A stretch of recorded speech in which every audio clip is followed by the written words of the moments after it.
From ivy-covered campuses in Cambridge to the wind-swept hills of the Berkshires, Massachusetts hides a terrifying double life. Beneath its cobbled streets and colonial landmarks lie stories that were never meant to see the light of day, of broken minds, vanished bodies, and science twisted into something far darker than progress. In this episode, we'll uncover 12 forbidden experiments that took place across the Bay State. Projects buried by institutions, hidden in hospital basements, or wiped from government records altogether. Each one began with a promise of healing, of understanding, of control, and each ended in silence, shadows, and something that refuses to die. 1. The Excision Room. Boston State Hospital's cut memory trials. They called it the room that erased you, and for a few years in the 1960s, Boston State Hospital opened its door, just once, for a study no one can fully remember. In 1964, within the aging red brick buildings of Boston State Hospital, a project codenamed Excision was launched in collaboration with MIT's Neurobiology Lab. Officially, it aimed to explore non-invasive memory suppression in patients with violent trauma, but the method, that was far from non-invasive. Patients were fitted with what looked like translucent helmets, wired to a central processing unit, blinking with green and red lights. Electrodes were pressed against temples. A soft hum filled the room. Over and over the same phrase was whispered: "Let it go, let it go, let it go." The processor supposedly scrubbed traumatic memories. But things quickly became strange. Some patients emerged unable to recall their own names. Others claimed new memories of events that never happened, people who didn't exist. One man believed he'd been born 3 times. Another described a black hallway in his mind, where a woman in a hospital gown whispered things he wasn't allowed to repeat. A nurse's journal from 1965 described a patient who had forgotten his entire language, not just words, the concept of speech itself. He screamed in tones, but no words ever came. One night in 1966, an electrical surge during a procedure blacked out the entire wing. When power returned, 5 patients were gone, their beds still warm, their charts removed. Staff were told it was an evacuation drill, but no drills were ever scheduled that night. The project was buried. The lead neurologist transferred to a base in New Mexico, files sealed for national interest. But locals say the room still exists, in the now abandoned building, its walls cracked, the ceiling mold stained, and in the center a single leather chair bolted to the floor, with a helmet still attached by wires. Visitors have reported headaches, nausea, and a sudden loss of time when standing near the room. One urban explorer uploaded a video of the hallway leading to it, but the footage ends abruptly with a whisper: "Let it go." And still no one has explained what disappeared from those basements, or who they were before the experiment began. The Hollow Man of Hadley, colonial reanimation in the Quabbin Shadows. In the drowned valleys west of Hadley, where the Quabbin Reservoir now laps at forgotten ruins, one name still lingers in whispers: Dr. Ephraim Stillwater. And the thing he tried to bring back. The year was 1938.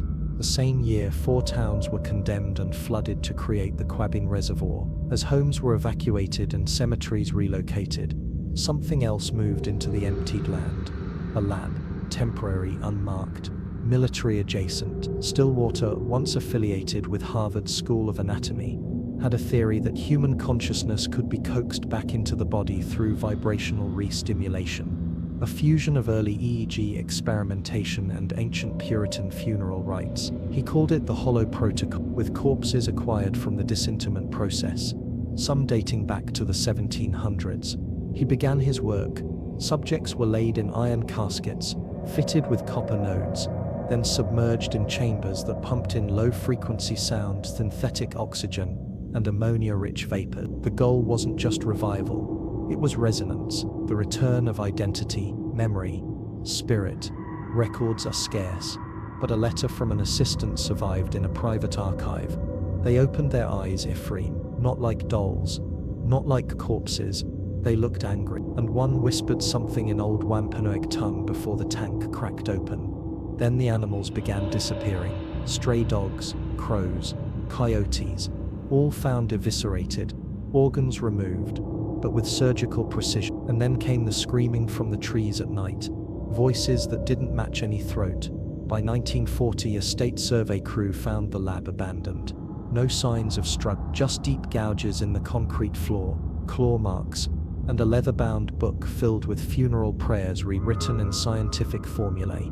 The last page read, "It came back wrong. The vessel is empty, but the voice remains. The towns are still underwater, but in the coldest months, when the water recedes, hikers near the Quabin shoreline report a shape wandering in the mist.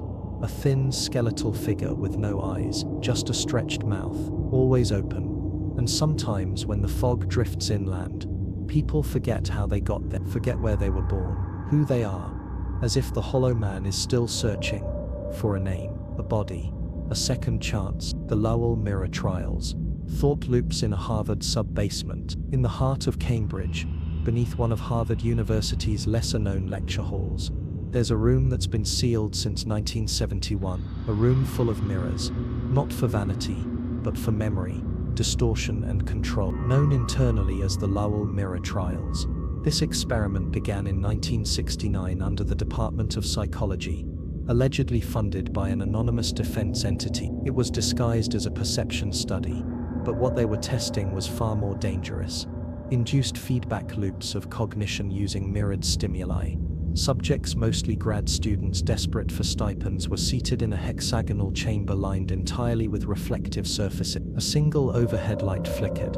Recordings of the participants' own voice were played back in varying speeds and tones. They were instructed to stare at their reflection until they began seeing something else. Within weeks, behaviors shifted.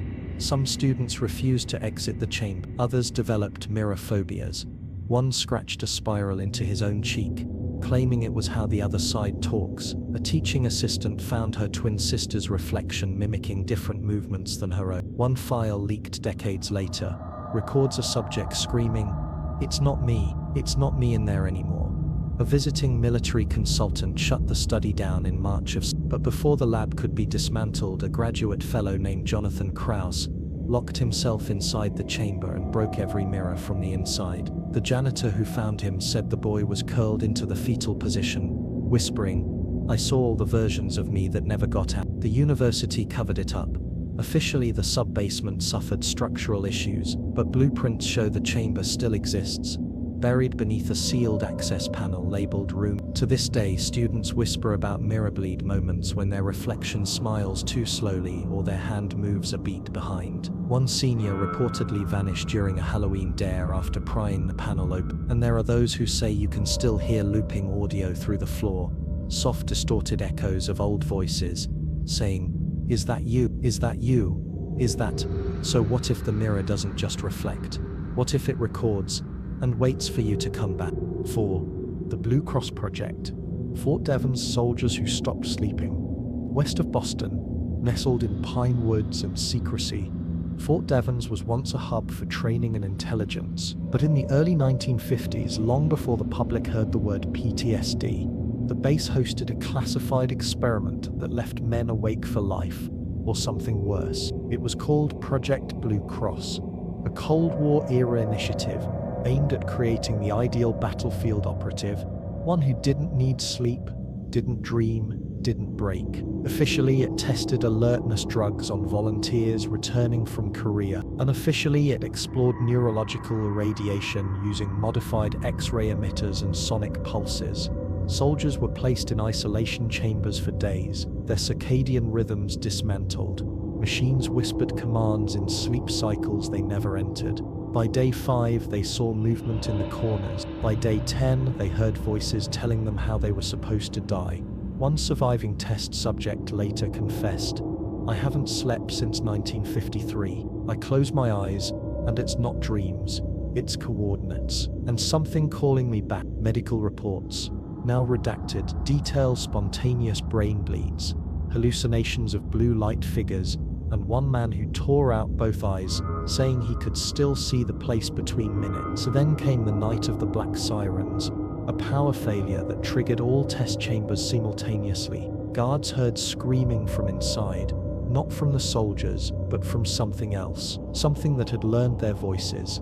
When they entered, Most of the men were gone. No body, no breach, just deep claw marks in the walls and an odd chemical smell that's never been identified. The project was terminated the next week.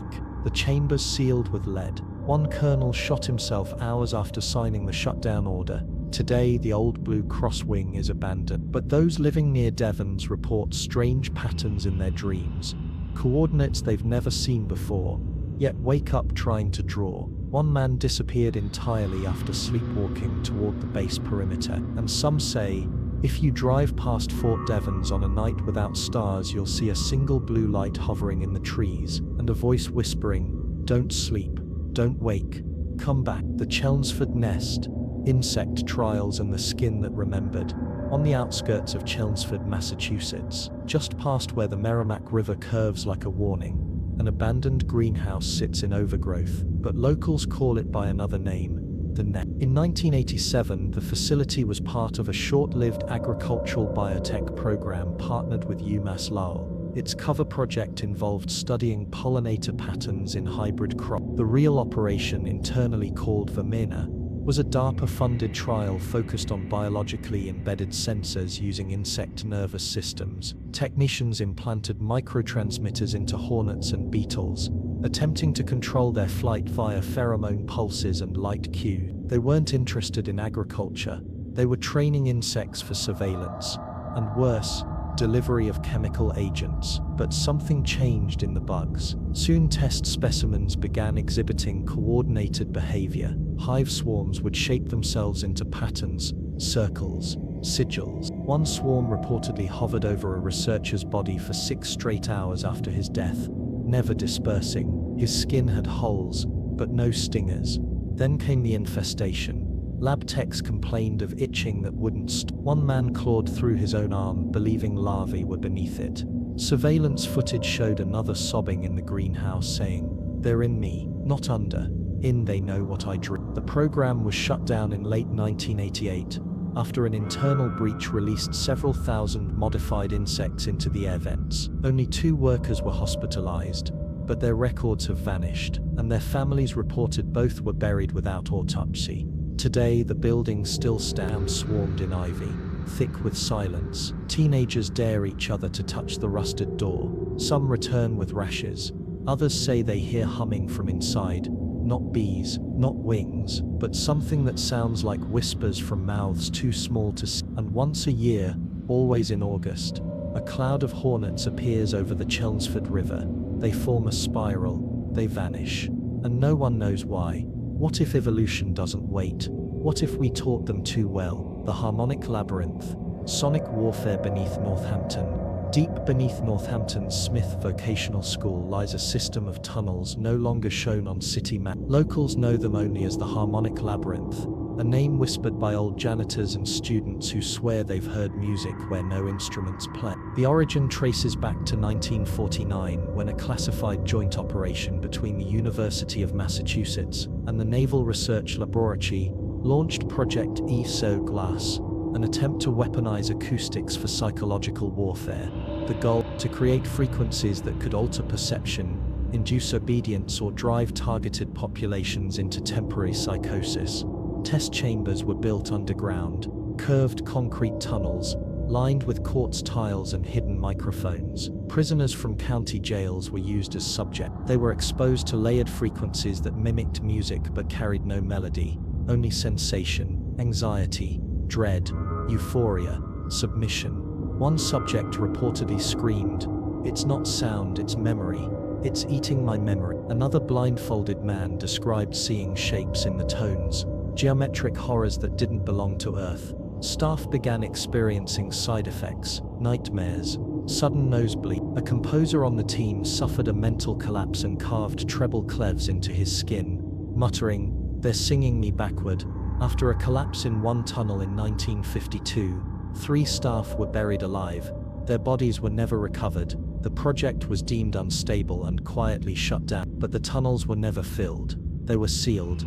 Mostly to this day, people report hearing faint harmonics near the school's west wing, like a violin tuning itself just beyond the walls. Instruments stored overnight go out of tune. A student once recorded what she thought was static in a basement hallway.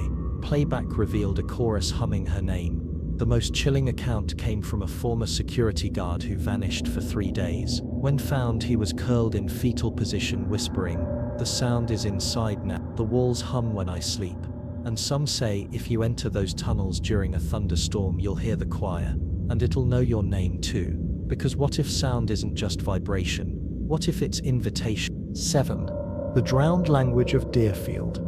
The linguistic possession trials. In the historic village of Deerfield, where red colonial barns sit quiet against green fields, a series of audio tapes were once found buried in a school foundation. Tapes no one has been able to explain or translate. In 1961, an obscure linguistic research group affiliated with Amherst College began a study titled Cognitive Reclamation in Dead Dialects. Publicly, it focused on reviving extinct native languages. Privately, the experiment veered into dangerous territory, induced memory regression using phonetic resonance. They believed language itself might act as a key, not just to communication but to identity, to ancestral recall, to possession. Participants, mostly local volunteers, were exposed to repeated audio loops in untranslatable tongues, reconstructed from old grave inscriptions, and oral traditions scraped from forgotten tribes. As exposure increased, participants reported vivid dreams of places they'd never visited and lives they'd never lived. One woman woke speaking in a dead dialect no scholar could identify. A farmer began carving spiral glyphs into his barn, claiming he was writing the map back into the earth. A child reportedly said, "I buried my name under the corn before falling into a catatonic state." Then, a week before the project was halted, 5 people disappeared. Their homes were left undisturbed. One was found 2 years later, wandering barefoot through the woods, repeating the same 6 syllables over and over. His eyes were black with hemorrhage, his mouth filled with dirt. The tapes were seized. The school building above was abandoned and later torn down, but construction crews swore the foundation was wrong, built in a spiral, with markings that glowed under UV light. Today, strange glyphs still appear in Deerfield's soil. After heavy rain, a local librarian was hospitalized after compulsively scribbling runes in all the town's books, and on certain nights, if the wind's right, old cassette decks turn on by themselves, playing something not quite music, not quite voice, but familiar. Too familiar, because maybe some languages didn't die. Maybe they just went underground, and they want back in. The Crimson Lens, Northampton's Forgotten Identity program. In an unassuming stone building near the edge of Northampton's main square, where the windows are always dark and the locks look older than the brick, lies the last remnant of one of Massachusetts' most disturbing Cold War operations, the Crimson Lens program. It began in 1957, under the guise of a behavioral therapy center for veterans. But in reality, it was a front for a psychological control experiment, funded quietly by the army and facilitated by a rogue faction of the Tavistock Institute. Its aim, to remove identity and replace it. The method was as elegant as it was monstrous. A mirrored room, blood-red lighting, and a rotating loop of personalized trauma recordings based on subjects' interview. They were placed in modified dentist chairs and shown rapidly flashing images, faces, family photos, street names, all distorted. The goal, erase the self, implant a clean slate, and rebuild obedience. Patients, mostly veterans and psychiatric outliers, began exhibiting bizarre symptoms, not violence, not psychosis, just emptiness. They forgot names, languages, even how to hold a pen. One man was recorded whispering, "I can't feel my birthday," but not all were blanked. Some fractured, splintered into multiple clashing cells. One nurse wrote of a woman who would change handwriting, accent and eye color depending on who entered the room. A breakthrough came when one patient, known only as Marvin, began speaking in perfect mimicry of other patients, copying voice, tone, vocabulary as if absorbing their abandoned selves. Then he escaped.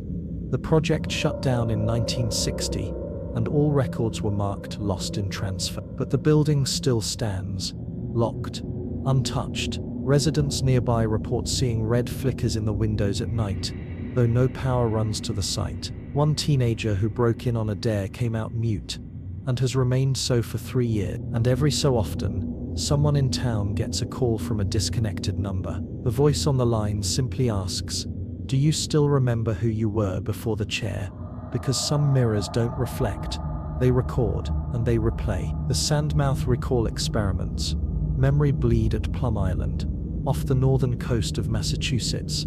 Beyond the quiet dunes and salt grass, sits Plum Island, a place of seabirds, shifting fog, and an abandoned research facility that was never supposed to be remembered. In 1976, under the guise of coastal erosion studies, a wing of the island was taken over by a NOAA-affiliated agency, known only by its project named Sandmouth. It wasn't about tides or hurricanes. It was about false memory induction using maritime sensory environments, testing if specific sights, sounds, and smells could rewrite memory and map. Test subjects, mostly small-town volunteers, Coast Guard cadets, and psychiatric patients from Ipswich, were brought to the facility and immersed in a chamber designed to mimic the perfect seashore. Ambient wave sounds, scented air pumped in with brine and lavender, soft blue light. They were told they'd grown up there, that they'd left something behind, that they needed to go back.